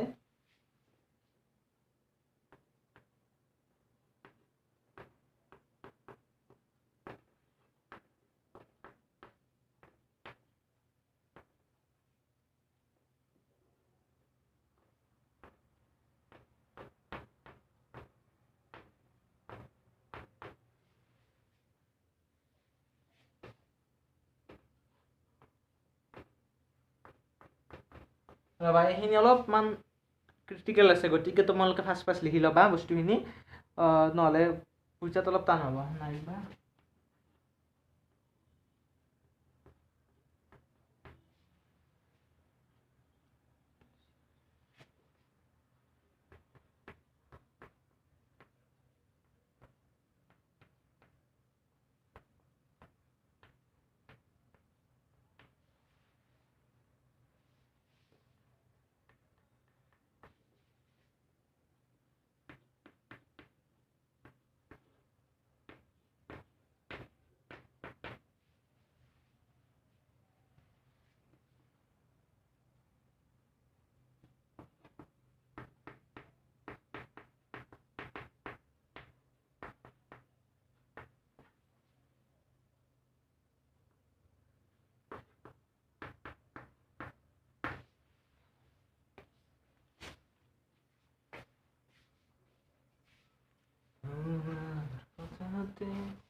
এইটো বিক্ৰিয়া তোমালোকৰ 71 পেজত আছে প্ৰথম একদম ফাৰ্ষ্টত 71 পেজৰ একদম ফাৰ্ষ্টটো বিক্ৰিয়াটো লিখা আছে ইয়াতো লিখি দিছো তোমালোকে লিখি লোৱা বিক্ৰিয়াটো ইম্পৰ্টেণ্ট বিক্ৰিয়া হয় ভেৰি ভেৰি ইম্পৰ্টেণ্ট পৰীক্ষাৰ কাৰণে আৰু জানাৰ কাৰণেও ইম্পৰ্টেণ্ট ওকে চোৱা ইয়াত কি কৰিছো চোৱা তোমালোকক প্ৰশ্নত সুধিছে বা প্ৰশ্নটো বাদ দিয়া মই তোমালোক বুজাই দিওঁ এটা কথা ফাৰ্ষ্ট কনসেপ্ট কি এলকহল যদি থাকে যদি তাক জাৰণ কৰোঁ এলকহল কাৰ্যকৰীমূলকটো যদি এলকহল হয় তাক যদি জাৰণ কৰোঁ অৰ্থাৎ অক্সিজেন যোগ কৰোঁ তেনেহ'লে সদায় মনত ৰাখিবা কি উৎপন্ন হ'ব কাৰ্বক্সিলিক এচিড অৰ্থাৎ কাৰ্যকৰীমূলক কি থাকিব কাৰ্বক্সিলিক এচিড ওকে এতিয়া ইয়াত জাৰণ যিবোৰ তোমালোকে এনেকুৱা ধৰণৰ কাৰ্বনৰ ডাঙৰ ডাঙৰ যৌগ পাবা এনেকুৱা কাৰ্বনৰ যৌগবোৰ পাবা তাত যেতিয়া তোমালোকে জাৰণ কৰিবা সকলো বিক্ৰিয়াতে +O2 লিখিব নালাগে ইয়াত তোমালোকে কিছুমান এই কাৰ্চিনডালৰ ওপৰত বিক্ৰিয়া যিডাল আমি কাৰ্চিন ব্যৱহাৰ কৰোঁ তাৰ ওপৰত বা তলত কিবা কিবি লিখিব লাগে হয় এইবোৰ তাৰ মানে কি লিখিছোঁ ইয়াত যিবোৰ পদাৰ্থই জাৰণ ঘটাব অৰ্থাৎ যিবোৰ পদাৰ্থৰ উপস্থিতিয়ে কি কৰাব বিক্ৰিয়াটো ঘটাব সেইবোৰ বস্তু লিখিব লাগিব ওকে ইয়াত কি হৈছে বিক্ৰিয়াটো অক্সিজেন যোগ হৈছে গতিকে তুমি কি কৰিব লাগিব ওপৰত কিছুমান অক্সিজেন যোগ কৰা যৌগ এইবোৰ হৈছে অক্সিজেন যোগ কৰা যৌগ অৰ্থাৎ এইবোৰক কি বুলি কওঁ আমি জাৰক পদাৰ্থ হা এইবোৰক কি কোৱা হয় জাৰক পদাৰ্থ এই জাৰক পদাৰ্থবোৰ লিখিব লাগিব আৰু তলত নামবোৰ লিখি দিবা ইথানয়িক এচিড পালো আমি কিহক কৰিছিলোঁ ইথানলক কৰিছিলোঁ তাক জাৰক পদাৰ্থ কি আছে ক্ষাৰকীয় KMnO4+ তাৰ মানে কি এই ইথানল যিটো তোমাৰ ইথানল থাকিব ইথানলটো লিকুইড ইথানল থাকিব তাত তুমি ক্ষাৰকীয় KMnO4 অৰ্থাৎ ইয়াৰ নাম কি কোৱা হয় পটাছিয়াম পাৰামেংগানেট ক্ষাৰকীয় পটাছিয়াম পাৰামেংগানেট ল'ব লাগিব তাৰ পিছত গৰম কৰিব লাগিব বুজি পাইছানে ইথানল ল'বা তাত ক্ষাৰকীয় পাৰামেংগানেট ল'বা তাৰ পিছত সেইটো গৰম কৰিব লাগিব টেষ্ট টিউবটো গৰম কৰাৰ পিছত কি উৎপন্ন হ'ব তোমাৰ ইথানয়িক এচিড উৎপন্ন হ'ব এইখিনি বস্তুৱে কি কৰা বুজায় তোমাৰ মনত ৰাখিবা এইখিনি বস্তুৱে কি বুজায় জাৰক পদাৰ্থ বুলি কোৱা এইখিনি বস্তুক জাৰক যিয়ে জাৰণ ঘটাব এতিয়া মনত ৰাখিবা কেতিয়াবা যেতিয়া তোমালোকৰ এনেকুৱা কাৰ্বনৰ যৌগ যেতিয়া দিয়া থাকিব জাৰণ ঘটোৱা তেনেহ'লে আমি এনেকুৱা ধৰণৰ যৌগ ইউজ কৰিব লাগিব লিখিব লাগিব তোমালোকে যেতিয়া অৱস্থাত প্ৰেক্টিকেল কৰিবা তেতিয়া গম পাবা এইবোৰ কেনেকৈ ইউজ কৰে এইবোৰক অনুঘাতক নে কি বুলি কোৱা হয় আমাৰ ভালকৈ মনত অনুঘাতক নে কি কিন্তু এইবোৰক মেইনলি তোমালোকে কি ক'ম জাৰক পদাৰ্থ ওকে নাইবা যদি তোমাৰ হাতত KMnO4 ইউজ নকৰা তেনেহ'লে এইটো ব্যৱহাৰ কৰিব পাৰিবা এইটো বা এইটো এই দুটাৰ যিকোনো এটা লাগিবই বিক্ৰিয়াটো ঘটাৰ বাবে ইয়াত কি দিছো আম্লিক K2Cr2O7 অৰ্থাৎ আম্লিক পটাছিয়াম ক্ৰমেট ডাইক্ৰমেট আম্লিক পটাছিয়াম ডাইক্ৰমেট প্লাষ্টাৰ গতিকে এই দুটা বস্তু লাগিব ৰবা তাৰপিছত এইটো পাম মেইন কনসেপ্টটো কি ইয়াত চোৱা ভালকৈ বুজি লোৱা লাষ্ট আৰু এবাৰ কৈ দিছোঁ মেইন কনসেপ্টটো কি যদি তোমালোকক সোধে ইথানলক জাৰণ কৰা হয় কি হয় মনত ৰাখিবা এলকহলক জাৰণ কৰিলে সদায় কাৰ্বক্সিলিক এচিড কাৰ্যকৰীমূলক পাম গতিকে যি কম্পাউণ্ড নাথাকক যি যৌগ নাথাকক কিয় যদি এলকহল কাৰ্যকৰীমূলক আছে তাৰ জাৰণ ঘটোৱা হৈছে তেনেহ'লে মনত ৰাখিবা কাৰ্বক্সিলিক এচিড পাম গতিকে ইয়াৰ মেইন বিক্ৰিয়াটো চোৱা তোমালোকে তোমাক দিছে এইটো পৰীক্ষাত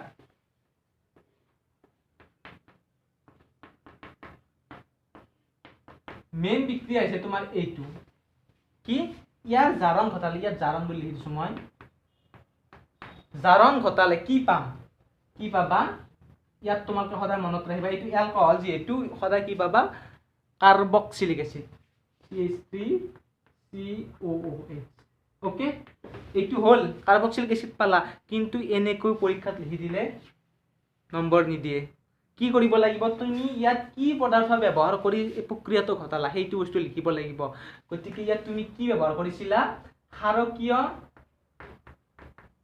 কি KMnO4 প্লাস তাপ নাইবা এইটো ব্যৱহাৰ কৰিব পাৰা নহলে নাইবা কি আছিল আম্লিক K2Cr2O7 প্লাস তাপ ওকে এই দুটা বস্তু কাৰ্চিনডালৰ ওপৰত তোমালোকে লিখি দিব লাগিব তেতিয়া পৰীক্ষাত নম্বৰ পাবা আৰু এইবোৰ তোমালোকে মুখস্থ কৰি ল'বা বহুতে পাহৰি যাব পাৰে গতিকে মনত ৰাখি ল'বা মুখস্থ কৰি ল'বা বুজাই দিলো কি যে এই প্ৰক্ৰিয়াটো জাৰণটো যেতিয়া ঘটাবা ইয়াত +O2 এনেকৈ +O2 লিখিব নালাগে তাৰমানে ডাইৰেক্ট কিহতে অক্সিজেনৰ লগত বিক্ৰিয়া নকৰে যে তুমি থৈ দিছা অক্সিজেনৰ লগত বিক্ৰিয়া কৰিব নকৰে কেতিয়া কৰিব যেতিয়া তুমি ক্ষাৰকীয় KMnO4 প্লাস তাপ দিবা যে ক্ষাৰকীয় KMnO4 পটাছিয়াম ডাইক্ৰোমেট পটাছিয়াম পাৰামাংগানেট যেতিয়া দি দিবা তেতিয়া ই বিক্ৰিয়া কৰিব পাৰামাংগানেট দি যেতিয়া গৰম কৰিবা তেতিয়া বিক্ৰিয়া কৰিব নহলে আম্লিক পটাছিয়াম ডাইক্ৰোমেট K2Cr2O7 যেতিয়া দি তাপ দিবা তেতিয়া ইয়াতে জাৰণ ঘটিব অৰ্থাৎ অক্সিজেনৰ লগত লগ লাগিব ডাইৰেক্ট অক্সিজেনৰ লগত লগ নালাগে ওকে এই পদাৰ্থবোৰক কি বুলি কোৱা হয় জাৰক পদাৰ্থ যিয়ে জাৰণ ঘটাব অক্সিজেন যোগ কৰিব আন যৌগত সেইটো কোৱা হয় জাৰক পদাৰ্থ এতিয়া লিখি লোৱা জাৰক পদাৰ্থ কাক বোলে পৰীক্ষাত কেতিয়াবা এনেকৈ দি থৈ দিব কুৱেশ্যন মাৰ্ক দি থব কি উৎপন্ন হ'ব এনেকৈ OH ওপৰত এইখিনি লিখি দি ইয়াত কুৱেশ্যন মাৰ্ক দি থৈ দিলে তেতিয়া কি মনত ৰাখিব লাগিব এলকহল এইটো কি জাৰক পদাৰ্থ তেনেহলে কি জাৰণ হলে কি হ'ব কাৰ্বক্সিলিক এসিড গতিকে এই বিক্ৰিয়াটো যাতে পাহৰি নোযোৱা এটাই আছে তোমালোকৰ এতিয়া বৰ্তমান গতিকে এইটো পাহৰি নাযাবা ওকে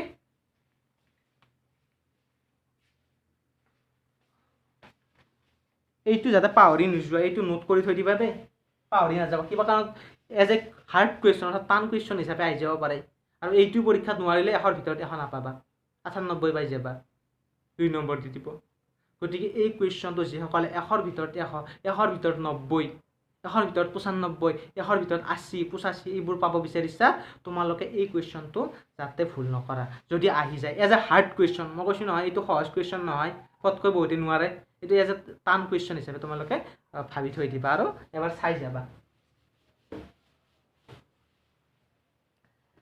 তাৰ পিছত তোমালোকে জাৰক পদাৰ্থ কাক বোলে লিখা যিবোৰ পদাৰ্থৰ উপস্থিতিয়ে যিবোৰ পদাৰ্থই আন পদাৰ্থক অক্সিজেন প্ৰদান কৰে সেইবোৰক জাৰক পদাৰ্থ বুলি কোৱা হয় যেনে তোমালোকে লিখিবা ক্ষাৰকীয় KMnO4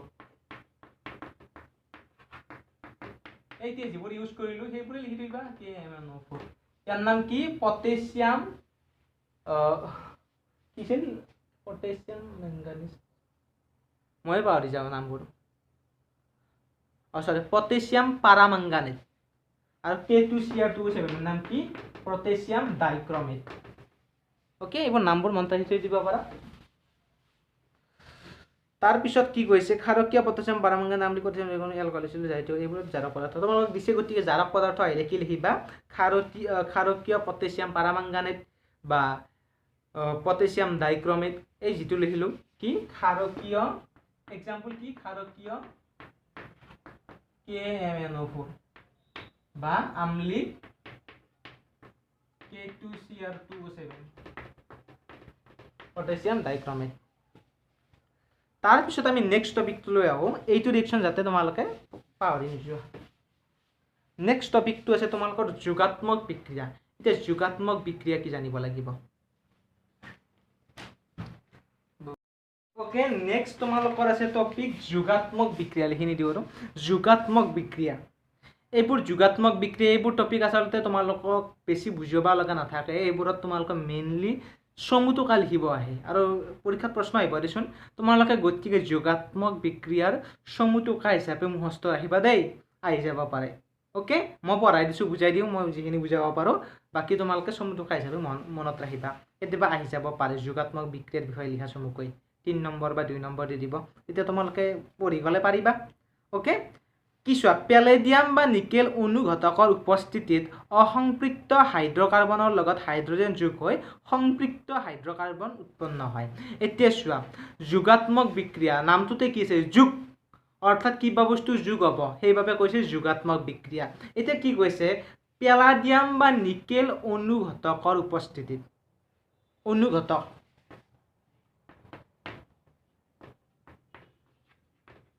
অনুঘটক এতিয়া ফাৰ্ষ্ট আমি জানিব লাগিব অনুঘটক কি গতিকে প্ৰশ্ন এটা লিখি লোৱা অনুঘটক কাক বোলে ভেৰি ইম্পৰ্টেন্ট কোৱেশ্চন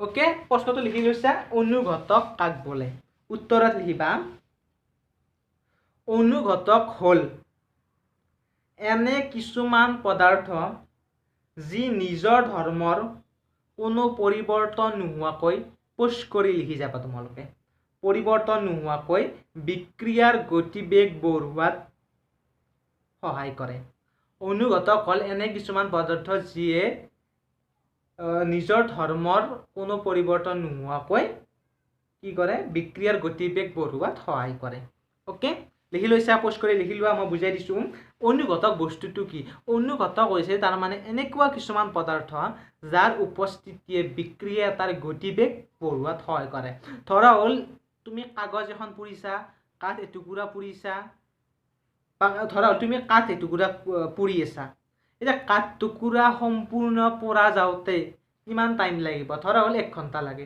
বহুতখিনি সময় লাগিল তোমাক 1 ঘণ্টা লাগিল হয়নে নহয় কোৱা কাঠ এডাল সম্পূৰ্ণৰূপে পুৰোতে তোমাক 1 ঘণ্টা সময় লাগিল এইটো হৈছে তোমাৰ বিক্ৰিয়াটো সংঘটিত হোৱাতে হোৱা সময় কাঠডাল পুৰা মানে কি কাঠৰ লগত অক্সিজেন যোগ হৈ আছে এইটো এটা ৰাসায়নিক বিক্ৰিয়া মই তোমালোকক কৈছো কাগজ এখন পুৰি ফেলোৱা কাঠ পুৰা জুই জ্বলাই দিয়া এইবোৰ ৰাসায়নিক বিক্ৰিয়া এই কাঠডাল পুৰোতে তোমাক 1 ঘণ্টা সময় লাগিল তেনেহ'লে সেইটো ৰাসায়নিক বিক্ৰিয়াটো সংঘটিত হওঁতে তোমাৰ কিমান টাইম লাগিল 1 ঘণ্টা বুজি পাইছা কাঠডাল পুৰোতে 1 ঘণ্টা লাগিছে গতিকে কাঠ পুৰা ৰাসায়নিক বিক্ৰিয়াটো সংঘটিত হ'বৰ বাবে 1 ঘণ্টা সময় লাগিল কিন্তু কিছুমান যৌগৰ উপস্থিতিয়ে কি কৰে অনুঘটকৰ উপস্থিতিয়ে বিক্ৰিয়াটো স্পীড কৰি তোলে হয় এতিয়া তুমি ধৰা কাঠ টুকুৰাত বেলেগ এক্সাম্পল দিব পাৰি ভাল হয় তোমালোকক কিন্তু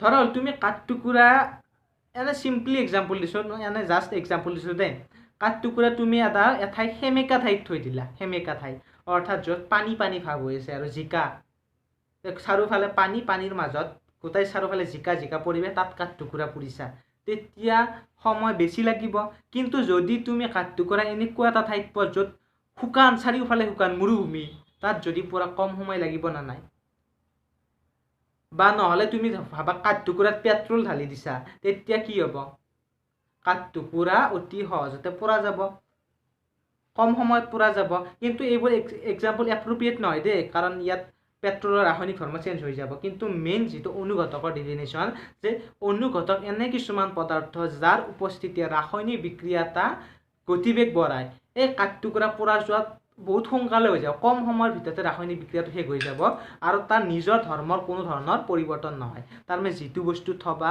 তাৰ নিজৰ ধৰ্মটোৰ পৰিৱৰ্তন নহয় সি নিজে একো চেঞ্জ নহয় সি থাকিব সি থাকাৰ লগে লগে কাষৰ বিক্ৰিয়াবোৰ বাঢ়ি যাব বুজি পাইছা এটা মই ভাল এক্সাম্পল তোমালোকক ভাবিব পৰা নাই কি এক্সাম্পল দিও ৰবা তোমাৰ হিপাৰে ওকে এটা সৰু এক্সাম্পল দিছো মোৰ জমনি এক্সাম্পল ধৰা তোমাক দিয়া কাৰ্য কৰোতে তোমালোকক যিবোৰ হোমৱৰ্ক দিয়ে হোমৱৰ্ক কৰোতে তোমাৰ 1 ঘণ্টা সময় লাগে হতাই সেই দিয়া কাৰ্যখিনি কৰোতে তোমাৰ সদায় 1 ঘণ্টা সময় লাগে কিন্তু তোমাৰ সন্মুখত যদি তোমাৰ পঢ়া টেবুলৰ কাষত মাক বা তোমাৰ শিক্ষাগুৰুজনক বহুৱাই দিও ছাৰক বহুৱাই দিও তোমাৰ মা বা দেউতাক বহুৱাই থৈ দিও তেনেহ'লে সেইখিনি গৃহ কাৰ্য তোমাৰ কি হ'ব আধা ঘণ্টাতে হ'ব কাৰণ যেতিয়া কোনো নাথাকে এবাৰ মোবাইলটো চোৱা এবাৰ বেলেগ বহিখন চোৱা লাহে লাহে ইচ্ছা নাই এনেকুৱা টাইপত কৰা কিন্তু যেতিয়া তোমাৰ সন্মুখত মা বহি থাকিব বা দেউতা বহি থাকিব বা তোমাৰ শিক্ষাগুৰুজন বহি থাকিব তেতিয়া সুধা কি কৰিবা হোমৱৰ্ক কৰিবা সেই 1 ঘণ্টা লাগা হোমৱৰ্কখিনি তোমাৰ 40 মিনিটত বা 50 মিনিটতে হৈ যাব এই মা বা দেউতা বা শিক্ষাগুৰুজন আছিল তেহেতৰ নিজৰ কোনো ধৰণৰ পৰিৱৰ্তন হোৱা নাই তেহেতে তোমাক সহায়ও কৰা নাই কিন্তু তেওঁলোকৰ উপস্থিতিয়ে তোমাৰ গৃহকাৰ্য কৰা স্পীডটো বঢ়াই দিছে। সিমিলাৰলি অনুঘটক, তাৰমানে অনুঘটকবোৰ তুমি সৰি ভিডিঅ'টো কটা গৈছে কিবা অলপ প্ৰব্লেমৰ কাৰণে, যে অনুঘটকবোৰকো তুমি কি কৰিবা মা দেউতাৰ লগতে তুলনা কৰিব পাৰে। তাৰমানে তেওঁলোকে চাই থাকিব, অনুঘটকবোৰে কাষত বহি থাকিব আৰু বিক্ৰিয়াটোৰ গতিবেগ বঢ়াই দিব, কিন্তু সিহঁতৰ নিজৰ একো পৰিৱৰ্তন নহয়। বুজি পালা? অনুঘটকৰ উপস্থিতিয়ে বিক্ৰিয়া এটাৰ গতিবেগ বঢ়ায়, কিন্তু সিহঁতে নিজৰ ধৰ্মৰ পৰিৱৰ্তন নহয়। এতিয়া তোমালোকৰ কিতাপত কি কৈছে আমি সেই চাওঁ। পেলাডিয়াম বা নিকেল অনুঘটকৰ উপস্থিতি। পেলাডিয়াম এটা হৈছে ধাতু PD আৰু নিকেল নাই বুলি কয় নেকি, নিকেল। ওকে, পেলাডিয়াম নিকেল এই অনুঘটকৰ উপস্থিতিত কি হয়, অসংপৃক্ত হাইড্ৰকাৰ্বন, অৰ্থাৎ যিবোৰ হাইড্ৰকাৰ্বনত দ্বিবান্ধনী ত্ৰিবান্ধনী এইবোৰ থাকে সেইবোৰক কোৱা হয় অসংপৃক্ত। এই অসংপৃক্ত হাইড্ৰকাৰ্বনক কি কৰে, সংপৃক্ত হাইড্ৰকাৰ্বনলৈ পৰিৱৰ্তন। কিয় হয়? কাৰণ এইটো এটা যোগাত্মক বিক্ৰিয়া হয়, হাইড্ৰজেন যোগ হৈ যায় আৰু নিকেল আৰু অনুঘটক থকাৰ বাবে, নিকেল পেলাডিয়াম অনুঘটক থকাৰ বাবে কি কৰে, বিক্ৰিয়াটোৰ স্পীড বাঢ়ে। ওকে, বুজি পাইছা? দ্বিবান্ধনী ভাঙি একবান্ধনী হৈ যাব আৰু এই বিক্ৰিয়াটো হৈছে তোমাৰ কি, যোগাত্মক বিক্ৰিয়া। মই পঢ়ি দিওঁ কিতাপত কি কি লিখা আছে। পেলাডিয়াম বা নিকেল অনুঘটকৰ উপস্থিতিত অসংপৃক্ত হাইড্ৰকাৰ্বনৰ লগত হাইড্ৰজেন যোগ হৈ সংপৃক্ত হাইড্ৰকাৰ্বন উৎপন্ন হয়। বুজি পাইছা তোমালোকে? কাৰণ যে অসংপৃক্ত অৰ্থাৎ দ্বিবান্ধনী ত্ৰিবান্ধনী থকা হাইড্ৰকাৰ্বনবোৰৰ লগত হাইড্ৰজেন যোগ হয়। কিয় যোগ হয়? কিহৰ উপস্থিতিৰ বাবে যোগ হয়? পেলাডিয়াম নিকেল এইবোৰ অনুঘটকৰ উপস্থিতিত যোগ হয় সংপৃক্ত অৰ্থাৎ একবন্ধনী থকা যৌগ উৎপন্ন কৰে। অনুঘটক হ'ল এনে কিছুমান পদাৰ্থ যি নিজৰ ধৰ্মৰ কোনো পৰিৱৰ্তন নোহোৱাকৈ বিক্ৰিয়াৰ গতিবেগ বঢ়োৱাত সহায় কৰে। তোমালোকক বুজাই দিলোঁ। নিকেল অনুঘটকৰ উপস্থিতিত উদ্ভিদৰ তেল হাইড্ৰজেন যুক্ত কৰি বনস্পতি ঘি উৎপন্ন কৰিবলৈ ব্যৱহাৰ কৰা হয়। ওকে, এতিয়া ভেৰি ইম্পৰ্টেণ্ট যে বনস্পতি ঘি উৎপন্ন কৰিবলৈ কি অনুঘটক ব্যৱহাৰ কৰা হয় বা কি বিক্ৰিয়া ইউজ হয়, তোমালোকে লিখি মনত ৰাখি থবা বা লিখি থৈ দিবা। বনস্পতি ঘি উৎপন্ন কৰিবলৈ যোগাত্মক বিক্ৰিয়া ব্যৱহাৰ কৰা হয় আৰু অনুঘটক কি ব্যৱহাৰ কৰা, নিকেল। তোমাৰ কাষতে ওকে লিখি থৈ দিবা। নিকেল অনুঘটকৰ উপস্থিতিত উদ্ভিদৰ তেলবোৰ তাৰমানে অসংপৃক্ত অৰ্থাৎ দ্বিবান্ধনী ত্ৰিবান্ধনী থাকে। এই সৰিয়হৰ পৰা যিবোৰ তেল পোৱা, মচুৰৰ পৰা, সেই মাহৰ পৰা যিবোৰ তেল পোৱা, সেই তেলবোৰ সদায় দ্বিবান্ধনী ত্ৰিবান্ধনী যুক্ত হয়, গতিকে সেইবোৰ অসংপৃক্ত। কিন্তু সেই অসংপৃক্ত হাইড্ৰকাৰ্বনক কি কৰে, নিকেলৰ উপস্থিতিত ৰাখি থলোঁ, তেতিয়া কি হ'ব, হাইড্ৰজেন যোগ হৈ সংপৃক্ত হ'ব অৰ্থাৎ একবন্ধনী থকা হ'ব আৰু যোগাত্মক বিক্ৰিয়াৰ যোগেদি এইটো সম্ভৱ হ'ব। ওকে, উদ্ভিদজাত তেল দ্বিবান্ধনী থকা, কৈছে যে উদ্ভিদজাত তেল দ্বিবান্ধনী থকা বহু দীঘল কাৰ্বন শৃংখলযুক্ত। কৈছে মই ক'লোঁ তোমালোকক উদ্ভিদৰ পৰা যিবোৰ তেল পাওঁ সেইবোৰ অসংপৃক্ত অৰ্থাৎ দ্বিবান্ধনী বা ত্ৰিবান্ধনী থাকে আৰু মূলত কি থাকে, দ্বিবান্ধনী থাকে। ইয়াত দিছে তোমালোকৰ উদ্ভিদজাত তেল দ্বিবান্ধনী থকা বহু দীঘল কাৰ্বন শৃংখলযুক্ত যৌগ। তাৰমানে কি, কাৰ্বনৰ বহুত দীঘল শৃংখল আছে, যে এটাৰ পিছত এটা, এটাৰ পিছত এটা এনেকৈ কাৰ্বন আছে বহুত, কিন্তু সেই কাৰ্বনৰ মাজৰ বান্ধনীবোৰ কি, দ্বিবান্ধনীযুক্ত। ওকে, এডালো থাকিব পাৰে, গোটেইকেইডাল নহ'বও পাৰে, সেইটো কথা। ওকে, তাৰপিছত আনহাতে জন্তুৰ পৰা যিটো তেল পাওঁ, চৰ্বি পাওঁ, জীৱ জন্তুৰ যিটো চৰ্বি আছে দেহাত, সেই চৰ্বিটো হৈছে সংপৃক্ত অৰ্থাৎ একবন্ধনীযুক্ত। ওকে, বুজি পালা কথাটো, যে জন্তুৰ ছাল কি, একবন্ধনী, জন্তুৰ যিটো চৰ্বি তেল, কিন্তু উদ্ভিদৰ যিটো তেল পোৱা যায় সেইটো হৈছে দ্বিবান্ধনীযুক্ত। এতিয়া তোমালোকক বিক্ৰিয়াটো মই লিখি দিছোঁ, যিটো তোমাৰ অসংপৃক্ত হাইড্ৰকাৰ্বনৰ পৰা সংপৃক্ত হাইড্ৰকাৰ্বন পোৱা বিক্ৰিয়া বা বনস্পতি ঘিৰ বিক্ৰিয়া, যি বুলি ভাবা তোমালোকে লিখি ল'ব পাৰা।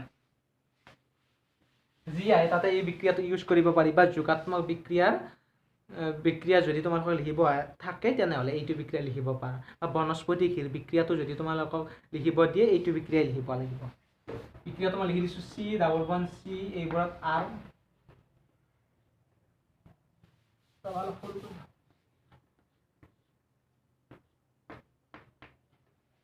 তোমাৰ কাষতে ভাবিলে জানা। ইয়াত তোমালোকে বহুতে ভাবিছা আৰ মানে কি ছাৰ, আৰ মানে কি বুজাই জানানে? আৰ মানে কাৰ্বনক বুজায়। তাৰমানে এই আৰ আছে মানে কি, এইফালে আৰু বহুত কিবা কিবি কাৰ্বন আছে আৰু কাৰ্বনৰ দীঘল শৃংখল আছে, এনেকুৱা বুজাব পাৰা তোমালোকে। যে আৰটো কি বুজাইছে, যে কাৰ্বনৰ আৰু দীঘল শৃংখল আছে, এইফালে এনেকুৱা কাৰ্বন এনেকৈ আছে আৰু সেইটো আৰে বুজায়। ওকে, এই ইয়াত দ্বিবান্ধনী আছে নে নাই? দ্বিবান্ধনী থকা মানে কি, এইটো উদ্ভিদৰ তেল লিখিব পৰা, নহ'লে তোমালোকে কিবা অসংপৃক্ত হাইড্ৰকাৰ্বন লিখিব পাৰে যি ইচ্ছা কেমেৰা মে উঠৰাই ওকে ওকে দ্বিবান্ধনী আছে এতিয়া কি হ'ব তোমালোকে ইয়াত হাইড্ৰজেন H2 বা সৰি H2 নহয় ইয়াত তোমালোকে নিকেল ইয়াত তুমি কি লিখিবা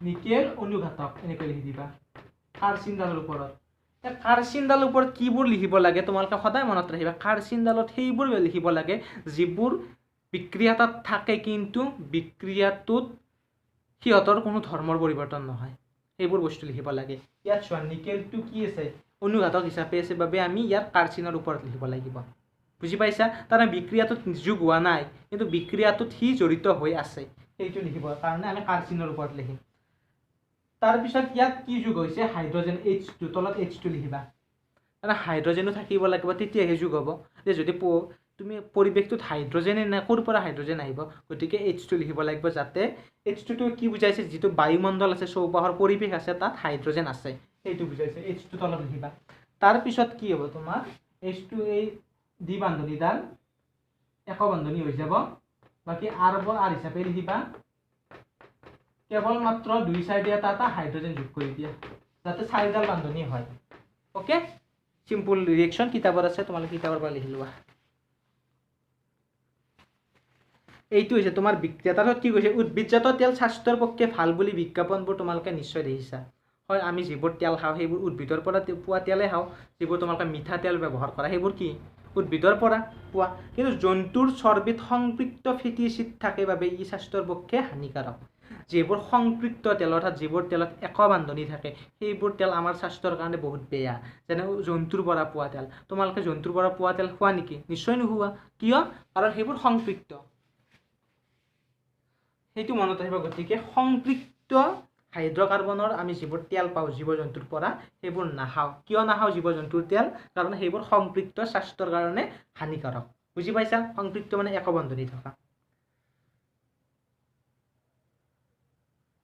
আৰু তাত ফেটি এচিড থাকে বুলি লিখিব পাৰা যে জীৱ জন্তুৰ চৰ্বিত সংপৃক্ত ফেটি এচিড পাবা এইবোৰ ফেটি এচিড কি বস্তু এই যৌগ কাৰ্বনৰে যৌগ নেক্সট পাবা আৰু তোমালোকে পিছত 11ত পাবা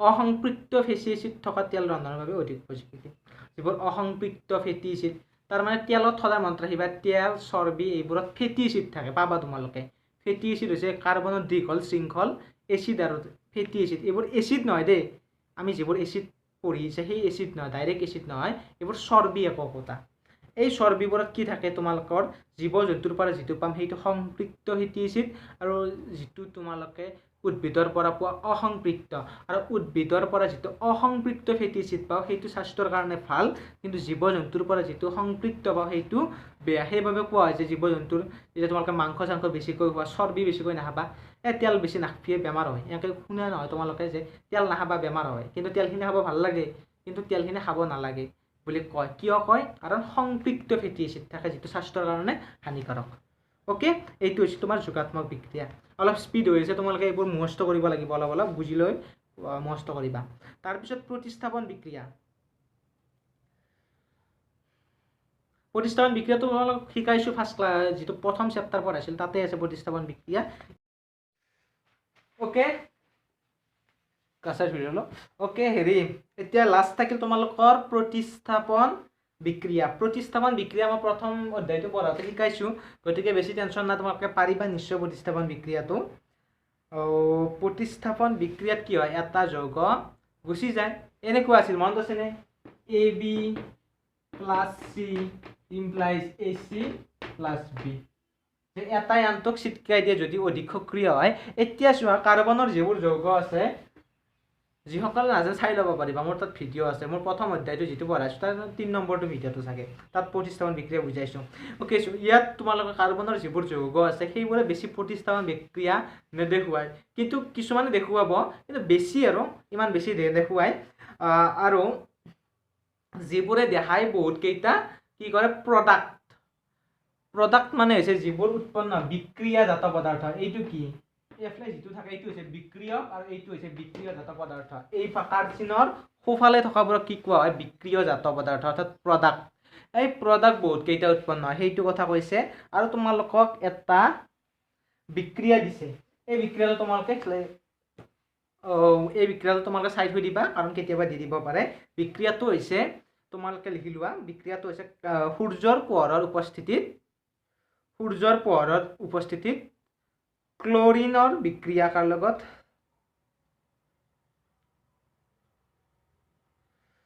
ক্লোৰিনৰ বিক্ৰিয়া হাইড্ৰকাৰ্বন মানে হাইড্ৰজেন আৰু কাৰ্বন বা তোমালোকে মিথেনৰ লগত বুলিও লিখিব পাৰা নহলে হাইড্ৰকাৰ্বন বুলি লিখিলে পৰীক্ষাত আহিলে এইটো বিক্ৰিয়া লিখিবা ক্লোৰিনৰ বিক্ৰিয়া হাইড্ৰকাৰ্বনৰ লগত কি বিক্ৰিয়াটো একদম সহজ CH4 plus Cl2 equal to CH3Cl plus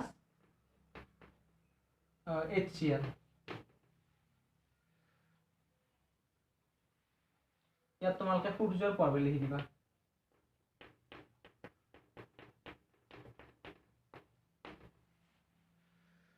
okay এইটো বিক্ৰিয়া এই কিতাপত আছে তোমালোকৰ কেই নম্বৰ 71 পেজৰ এই তলত দেখিন থকা বিক্ৰিয়াটো নীলা আখৰে যে লিখা আছে এইটো বিক্ৰিয়া কি CH4Cl plus Cl2 সূৰ্যৰ পোহৰত হ'ব বিক্ৰিয়াটো CH3Cl plus HCl এতিয়া HCl ৰ নাম কি এইটো হৈছে তোমাৰ হাইড্ৰক্লোৰিক এসিড লিখি লবা তলত হাইড্ৰক্লোৰিক এসিড HCl ইয়াত তোমালোকে নামবোৰ লিখিবা এইটো কি হ'ব ক্লৰমিথেন আৰু ইয়াৰ নাম কি মিথেন ইয়াৰ নাম হৈছে ক্লোৰিন ক্লোৰিনৰ তলত দুই কিয় দিও ক্লোৰিন গেছৰ তলত সদায় দুই এটা দিব লাগে এইটো ক্লোৰিনৰ অণু হয় অণুবোৰে বিক্ৰিয়া কৰে ওকে CH4Cl2 plus Cl2 কি হ'ল CH3Cl plus HCl বিক্ৰিয়াটো কেনেকৈ হ'ল মই কৈ দিছো এইটো এটা প্ৰতিস্থাপন বিক্ৰিয়া কি হ'ব চোৱা মই অলপমান দেখাই দিছো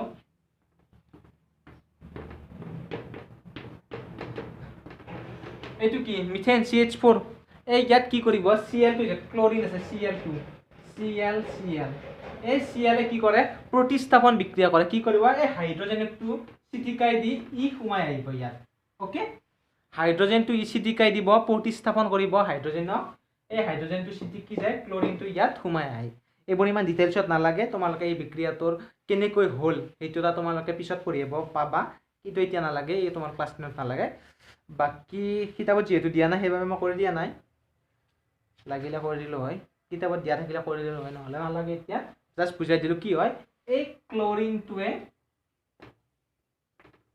এই ক্লোৰিন এইবোৰ ফ্ৰী ৰেডিকেল বুলি কয় ফ্ৰী ৰেডিকেল ইয়াত এনেকৈ এটা ইলেক্ট্ৰন জড়িত থাকে এতিয়া নালাগে বুজি নাপাবা এই ক্লোৰিনটোৱে কি কৰিব কাৰ্বনৰ লগত বান্ধনী গঠন কৰিব হাইড্ৰজেনটো কি কৰিব চিটিকাই দিব প্ৰতিস্থাপন বিক্ৰিয়া সংঘটিত হ'ব এনেকৈ বিক্ৰিয়াটো হয়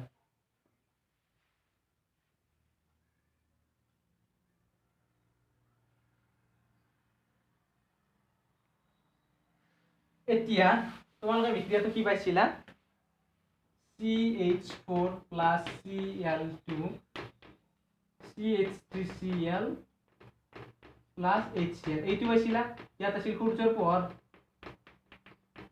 ওকে ইয়াত সূৰ্যৰ পোহৰ আছিল এতিয়া কি হয় প্ৰতিস্থাপন বিক্ৰিয়াটো হওঁতে কি হৈছে যে এই এটা ক্লোৰিনে হাইড্ৰজেনৰ লগত এটা হাইড্ৰজেনক প্ৰতিস্থাপন কৰিছে কিন্তু যদি বেছিকৈ ক্লোৰিন থাকে এতিয়া নহলে কি হ'ব এই আটাই কেইটা হাইড্ৰজেন ইয়াৰ পৰা এনেকুৱা হয় CCl4 হৈ যাব প্লাস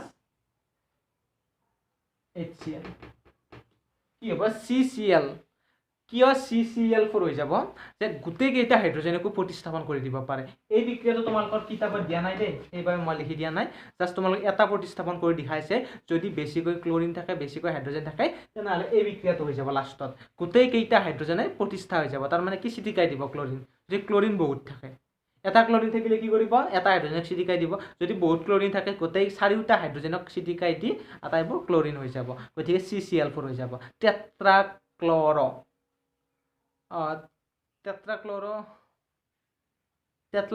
টেট্ৰাক্লোৰোমিথেন বুলি ক'ম চাগে তাক টেট্ৰাক্লোৰোমিথেন ওকে এইটো কিতাপত দিয়া নাই তোমালোকে তেওঁ লিখি থৈ দিব পাৰা যদি সূৰ্যৰ পোহৰটো লিখিবা ইয়াত যদি বেছিকৈ কাৰ্বন আৰু ক্লোৰিন থাকে তেনেহলে এইটো বিক্ৰিয়া হ'ব গতিকে কাৰ্বন ক্লোৰিন যদি থাকে বা সূৰ্যৰ পোহৰ বেছি থাকে পুৰা তেনেহলে চাৰিটাই প্ৰতিস্থাপন হৈ যায় গতিকে আজি এইখিনিতে শেষ হ'ল তোমালোকে 2021 চনৰ বাবে যিসকলে দিবা বিন্দাস পঢ়িবা বাকি কি কৰিবা প্ৰশ্নাৱলী অনুশীলনী বাই নাও প্ৰশ্নাৱলী অনুশীলনী কৰিবা কুৱেশ্যন নৰিব পাৰে ইয়াত টান কুৱেশ্যন আছে চোৱাচোন কিছুমান হৈছে ইথানলক ইথানয়িক এচিডলৈ ৰূপান্তৰ কৰাটো কিয় এটা জাৰণ বিক্ৰিয়া এইবোৰ কুৱেশ্যন পটকৈ নৰিব পাৰা তোমালোকে নৰাটো ডাঙৰ কথা নহয় তোমালোকে কি কৰিবা চেষ্টা কৰিবা ফাৰ্ষ্ট নোৱাৰিলে নোটৰ সহায় ল'বা ইণ্টাৰনেটৰ সহায় ল'বা শিক্ষকৰ সহায় ল'বা ফাৰ্ষ্ট নিজে ট্ৰাই কৰিবা তাৰপিছত এইবোৰৰ সহায় ল'বা কিতাপত চাবা বিতাপত বিচাৰিবা এনচাৰটো এটা কুৱেশ্যন দিছে চোৱাচোন ইথানলক ইথানয়িক এচিডলৈ ৰূপান্তৰ কৰাটো কিয় এটা জাৰণ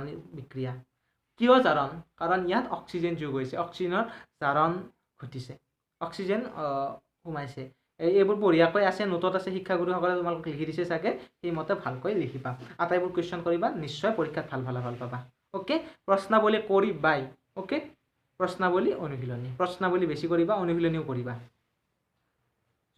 বাকীখিনি ভিডিঅ' মই নেক্সট বনাই দিম যিসকলে 23-24 পৰীক্ষা দিব 22-23 বাকী অল দ্য ভেৰি বেষ্ট